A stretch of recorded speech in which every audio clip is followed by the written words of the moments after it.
हर साल लाखों student NEET qualify करते हैं, लेकिन गवर्नमेंट मेडिकल कॉलेज की लिमिटेड सीट्स की वजह से बहुत सारे टैलेंटेड स्टूडेंट्स का एमबीबीएस करने का सपना अधूरा रह जाता है। एक तरफ पेरेंट्स की सालों की मेहनत और उम्मीदें और दूसरी तरफ इंडिया के प्राइवेट मेडिकल कॉलेजेस की बहुत ज्यादा फीस। लेकिन दोस्तों, अगर सही गाइडेंस मिले और सही यूनिवर्सिटी चूज की जाए तो सपने को एक नया रास्ता मिल सकता है। आज हम बात करेंगे कजाकिस्तान से एमबीबीएस के बारे में, फैक्ट्स के साथ, ट्रांसपेरेंसी के साथ और बिना किसी झूठे वादे के साथ। तो दोस्तों, वीडियो को स्टार्ट करने से पहले मैं आपसे कहना चाहूंगा कि सब्सक्राइब कीजिए हमारे चैनल एडमिशन दिशा को और बेल आइकन को दबाइए एडमिशन और करियर से रिलेटेड वीडियो को सबसे पहले देखने के लिए। तो चलिए स्टार्ट करते हैं। दोस्तों, आज हम बात करेंगे कजाकिस्तान से एमबीबीएस के बारे में। कजाकिस्तान पिछले कुछ सालों में इंडियन स्टूडेंट्स के लिए एमबीबीएस अब्रॉड के पॉपुलर डेस्टिनेशन में से एक रहा है, लेकिन एडमिशन लेने से पहले कंट्री, यूनिवर्सिटी और करियर प्लानिंग को समझना बहुत जरूरी है। आज हम कंट्री इन्फॉर्मेशन, एलिजिबिलिटी,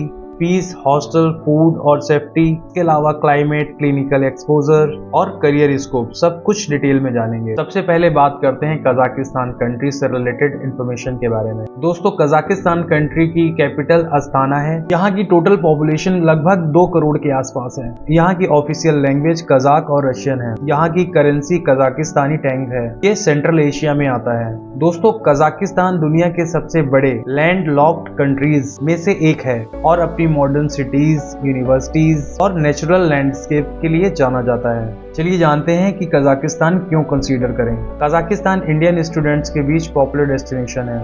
यहाँ की कई यूनिवर्सिटीज इंटरनेशनल स्टूडेंट्स को एडमिट करती हैं। इंग्लिश मीडियम एमबीबीएस प्रोग्राम यहाँ की कई यूनिवर्सिटीज में चलते हैं। Hospital based practical learning, Indian student community और यहाँ की हॉस्टल फैसिलिटी बहुत अच्छी है। बात करते हैं यहाँ के एमबीबीएस कोर्स की ड्यूरेशन के बारे में। एमबीबीएस जनरल मेडिसिन का ड्यूरेशन आमतौर पर 6 साल का होता है, जिसमें क्लासरूम लर्निंग के साथ क्लिनिकल ट्रेनिंग भी शामिल होती है। एग्जैक्ट करिकुलम यूनिवर्सिटी से वेरीफाई कर। बात करते हैं यहाँ की एलिजिबिलिटी के बारे में। दोस्तों, अगर आपका प्लान फ्यूचर में इंडिया में प्रैक्टिस करने का है तो करंट एनएमसी रेगुलेशन के अनुसार नीट क्वालिफाइड होना जरूरी है। 10+2 में पीसीबी, वीजा, पासपोर्ट और रिक्वायर्ड एकेडमिक डॉक्यूमेंट्स यहाँ की एलिजिबिलिटी है। ये जानते हैं यहाँ की step by step admission process के बारे में। Step 1 career counselling, step 2 university selection, step 3 document verification, step 4 admission letter, step 5 visa process, step 6 flight booking और स्टेप 7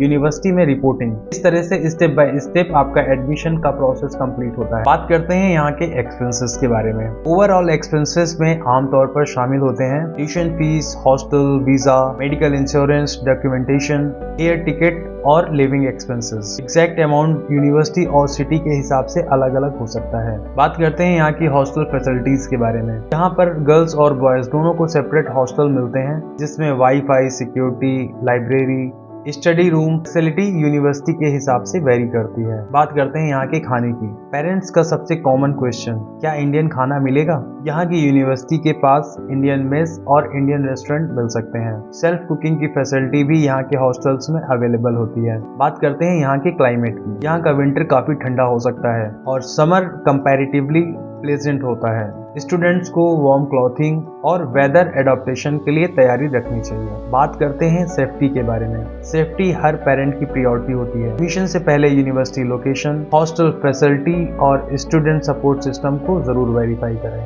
बात करते हैं क्लिनिकल एक्सपोजर के बारे में। मेडिकल एजुकेशन का सबसे इम्पोर्टेंट हिस्सा प्रैक्टिकल ट्रेनिंग होता है। एडमिशन से पहले टीचिंग हॉस्पिटल्स, पेशेंट एक्सपोजर और क्लिनिकल ट्रेनिंग के बारे में ऑफिशियल इंफॉर्मेशन जरूर चेक करें। बात करते हैं यहाँ की लैंग्वेज के बारे में। यहाँ की कुछ मेडिकल यूनिवर्सिटी में क्लासेस इंग्लिश मीडियम में होती हैं। क्लिनिकल ईयर्स में रशियन या कजाक की बेसिक नॉलेज पेशेंट से कम्युनिकेशन में मदद कर सकती है। बात करते हैं एनएमसी गाइडलाइन और इंडिया में प्रैक्टिस के बारे में। अगर आप एमबीबीएस के बाद इंडिया में डॉक्टर बनना चाहते हैं, एडमिशन लेने से पहले current NMC regulations, university eligibility और इंटर्नशिप स्ट्रक्चर को ऑफिशियल सोर्सेज से वेरीफाई करना बहुत जरूरी है। बात करते हैं करियर स्कोप की।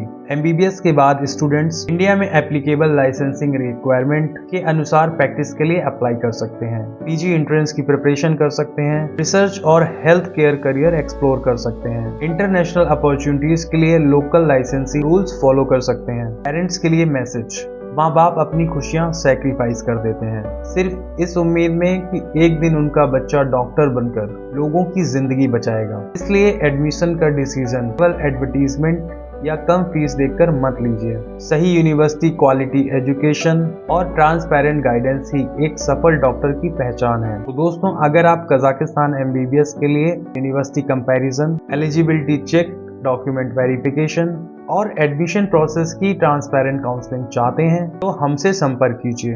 हम आपको अलग अलग यूनिवर्सिटी के प्रॉज, इम्पोर्टेंट कंसिडरेशन और डॉक्यूमेंट प्रोसेस समझाएंगे ताकि आप अपने बजट और करियर गोल के हिसाब से इन्फॉर्म्ड डिसीजन ले सकें। तो दोस्तों, इस वीडियो में इतना ही। सब्सक्राइब कीजिए हमारे चैनल को और मेरी इस वीडियो को ज़्यादा से ज़्यादा लाइक और शेयर कीजिए, जिससे और भी लोगों को ये जानकारी और इसका फ़ायदा मिल सके।